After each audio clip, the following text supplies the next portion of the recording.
ndingafire kane shango mdzimu wangu itani zori chumereri yofetsera mdzimu wangu usungwana ne asaleya vari chanda chana kutsuru kuchine chakundora murera nane filano chali kurabanga nokukuwani tumbo dzose munana dzoimafa ngachichipinga mdzimu wanga mukadzeninga muyamuketwa mdzimu wanga ifilano lipfarika vatu ndikoragara ndichitenda mdzimu wanga kuti zvidziva zvorinzozviita ngatinanga muketwa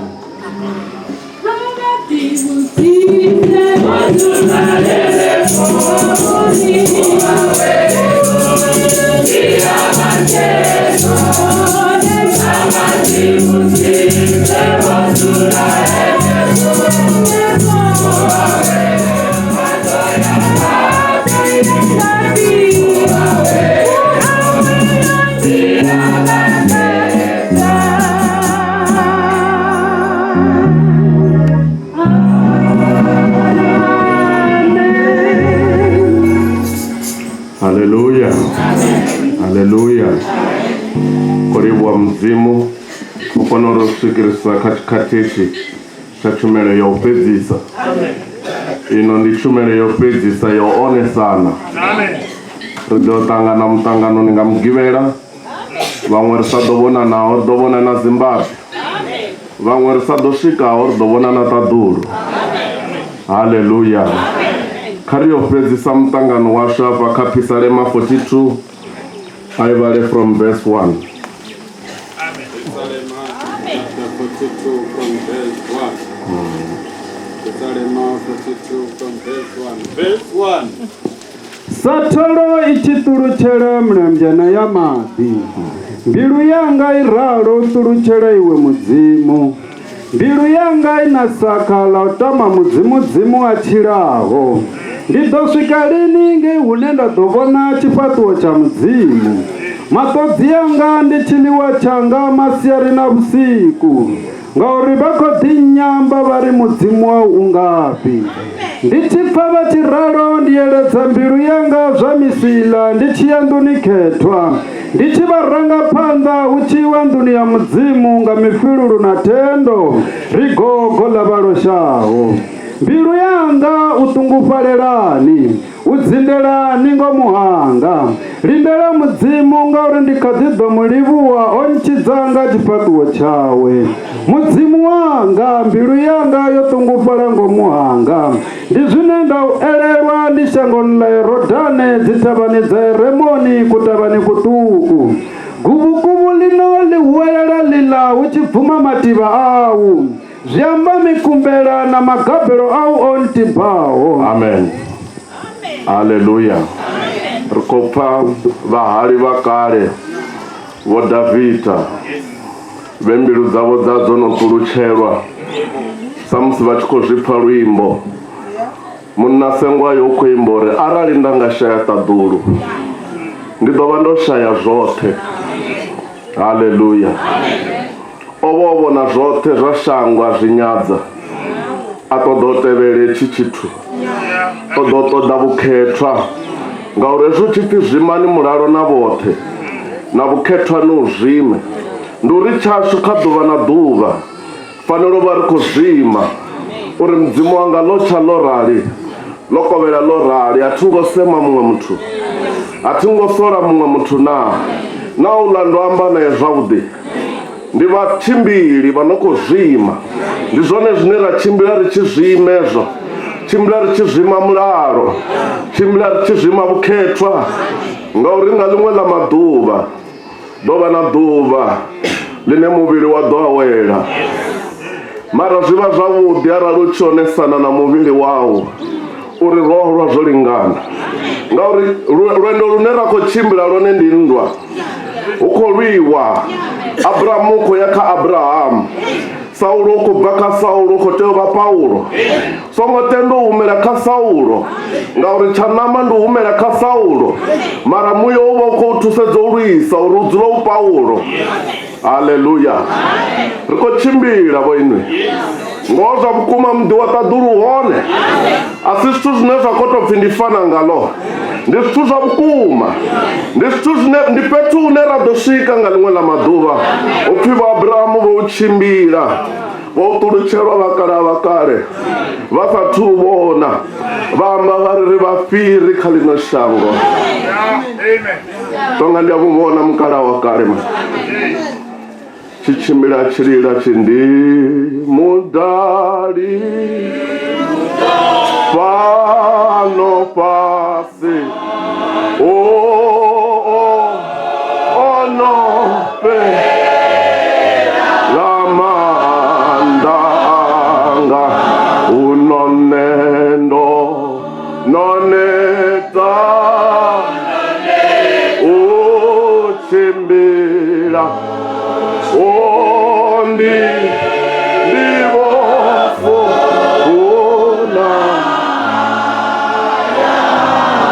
ovasatuvona marovona utulutshelwa uruna mumwe mudu une ndivofuna mani muya wanga uchatenda udzulapa chiri achidzula na vamwe achipfa vakwamba zva shango achidhinaleya mukalala chitoda udzula yete chitecheresa chipfa varumwa vachimuimbela dzatadhuru vadi vautiori muzalwane utode ilevhele ine vazalwane varumwa vava chivotouimbela mani wodzula wote vosengoya vachiri vodzula vavote fi vachitojana na tape recorder vachikaseta dzinyimbo idzi vachipfa vozulu ikhaya adzisikuimbelwa muthu mumwe na mumwe dzimbelwa vachimbili wanomuwana Jesu mwana myanga ngori aralusongo muwana naye wokochimbila totaridoshika rafambana ngephanda jisika ngephanda riafambana araliwo wakoshimela satane dowawana madimoni upya ngephanda araliwo waupongwe udobokuita vupongwe waya ngepasi udokona zvibona zvavudhuri matinovo vupongwe asi pleasure ndi vupuli mani dokona zvibona uri zvivie zvinoni ndi vupuli mara vokondererawo konderera muzalwane nangwe nyimeiko vava mani nangwe vavo vachiusanda uri Davhida vakodinyamba vari na mudzimu wavo evhangeri ugaina vavudzisa mashaka vakovuya zvinonga December vakodopasa songotenda upfurwa nga mwana mani songotenda muya uchipfurwa nga mwana ngori yavuyela na tshelede nyana ari makatsi kariyopasa ei auna chine changarembula muya wavo mani muya wavo yadhura myanga tendo yolilela muya wauna vamwe rikoyo kaidziwa mani ari divi kamusiriko yakamutangano wafeza marangave zvichitoraro mani elishango livonetisa mani onovana zvifareleti zvinji mani ndingazo mudzimu waimisa mitangano yavasva vananyana vavochimbira vabvura mani udavuya nanguwa na vamwe vono nanguwavo mani nandi zvivoniso riduva lakoverana nomumwe munna wakale anokovuya venyu niri vamukara oteva sogotuwa kale na nandi ngani mudzimu wacho ripavone na kozvivoneso ri magona angu kwata mani marari vani ndi mutendero mukara tome achimbidze chikepechi uswikori chisvike mani ukuitela uri naye mwana wakotobhira tendosvika mwana myanga une rako yaone upya una ndara auchena dora auna mufiso une rako upa manga viko osala sabangalemta abanwelebeyo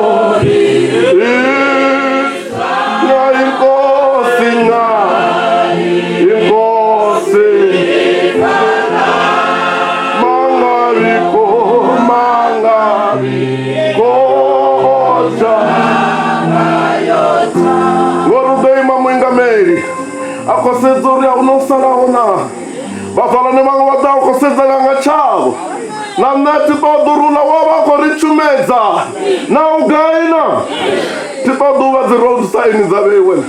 Namna kolilera yanga muya. Uri mzimu wanga disongo wosalao.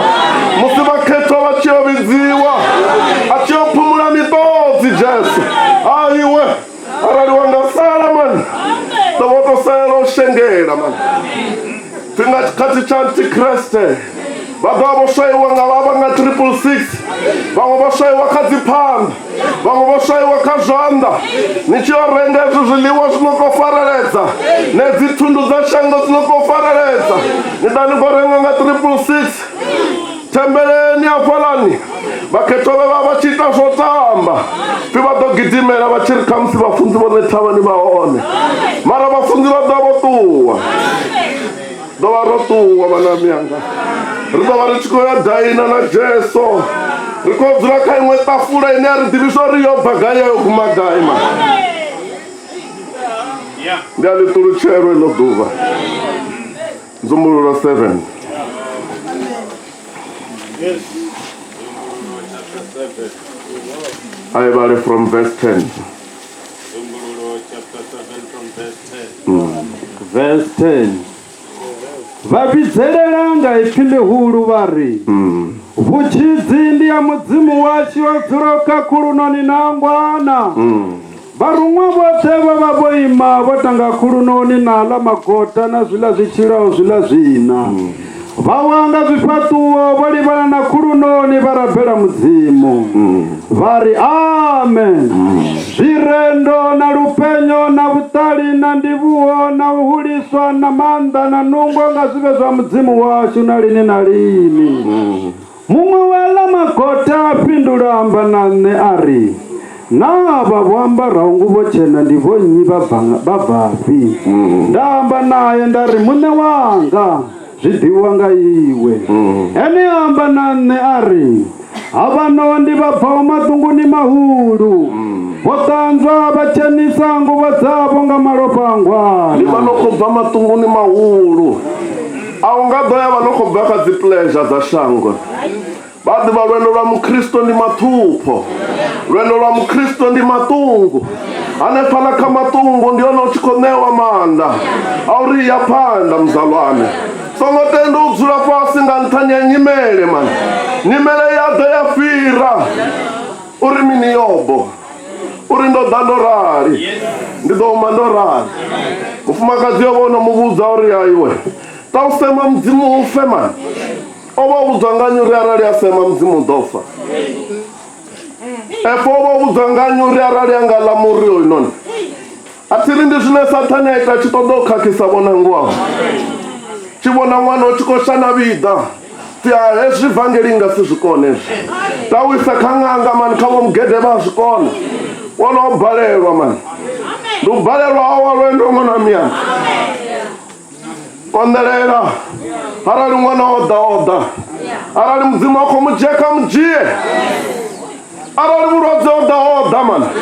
Ngauri ndione ndila inera dobangai. Auna nimwe dembe la uva man. Aba vanari vachifarwa nga urodze vachuwa. Uvako chuo rengo rugisa. Mara chikati ndi chino mzalwane. Chaurufinye maruku. Uva ofe ukwato uri mzimu wanga. Songotenda ndi chifa. Ndina chivyechi. Vawamkekulu vanutuvo maguga. Vari ndodoita swili ndi chamba na mzimu uri kankangwele. Vari mzimu wanga ndidoshikata duru ndidouvuza uri nkangwele wasi nkangwele. Utobofa mwana man. Wamuvuza mzimu uri nkangwele man. Tenda watuchela. Aralo chikopili cha boyfriend iwo wadu wawuyerera wamufonera. Ndusafune eso. Ukote ningo safuna man. Ukotote abatanga boti bofozi kundu man. Batanga bane baira. Na oshione. Bodala bazana shangoni. Bodala batukana. Vanokoda na zigole zabuti. Vanokoda na suzote za shango. Songotendula ta evangeli na tanya yazo man. Iwa diva chowa bidelwa choni. Uruna mudu nenda kwaya kawo. Nyadiwa. Nasikale ndo da evangeli. Natumbo bebelwa one. Marezizi nyimo zichimbiwa. Ndiyafa mufanyisuri na watu vozimbao baba kachimo tena. Vachiri nao matupo nsikeleza. ndi vhaṅwe vhaswa vha luṅwe lushaka ovha mani. Vhaswa vhe vha vha songo sedza zwa shango mani. Vhaswa vhe vha vho sedza muḓi mukhethwa vha tshi ri sala shango, sala na zwou zwoṱhe nṋe ndi khou humela hayani. Ndi vhaṅwe vhaswa vha luṅwe lushaka olo mani. Ri ṱoḓa nga vhone, ri ṱoḓa nga olo lushaka, ri swike phanḓa mudzimu ro fanela. Upfi u tshi ḓo ri musi ḓuvha ḽi tshi kovhela na muya wanga u ḓo vha wo ralo. Ndi a zwi tama mani, ndi a zwi tama mani. Nga vhe muya wanga u tshi swika muḓini wa mudzimu ndi phumulwe matodzi. Khotsi u ḓo fuluta a mitodzi ya vhakhetha uvha liwi miṅwaha ahuna vhusiku auva liwi maḓuvha ahuna vhusiku. Kha muḓu penyaho une a ḓo vha u dzula vhakhethwa fhedzi u fana na Golevhede vho Sibanda vhe vha ri nga ḓuvha ḽa u fhedzisa vha ri onesa na tshanḓa tsha hone tsha u ṱaṱaisa tsha tshisi tsha fana na tshiṅwe. U tshi zwi vhona zwa uri ndi tshanḓa tsha mutshimbilili kana u khou ṱuwa no khou ya hayani. Vheni a ni funa u tshimbila na riṋe na ne ri khou ṱuwa mani vheni, ri khou ya kha muṅwe muḓi mani. Upfi vho vhudzisa vha ri ndi vho nnyi avho na ndi vhe vha takalela maṱhupho tururalo uri zwoṱhe vha zwi takalela nga o malofha anga.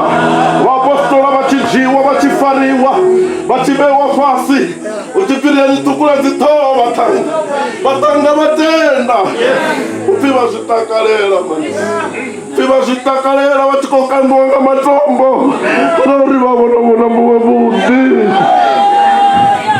Na vhewe ni nga to bvelelwa muḓi nga u to semuwa fhedzi na rine ri khou rwiwa nga matombo musi ri khou tshumela khezwi ro to dzula zwavhuḓi mani. Hayi vhakegulu ndi mini na a u no ri faraho zwanḓa musi a u no vha faraho magona khotsi anga vha tshe na freedom yoṱhe yo rabela. Vhaṅwe vho tou thumula dzi ṱhoho mani mara upfi vha zwi takalela ngauri vha vha na malofha. Wo no swaiwa ṅwana wa miyanga, arali wo no swaiwa u ḓo ṱulutshelwa muḓi.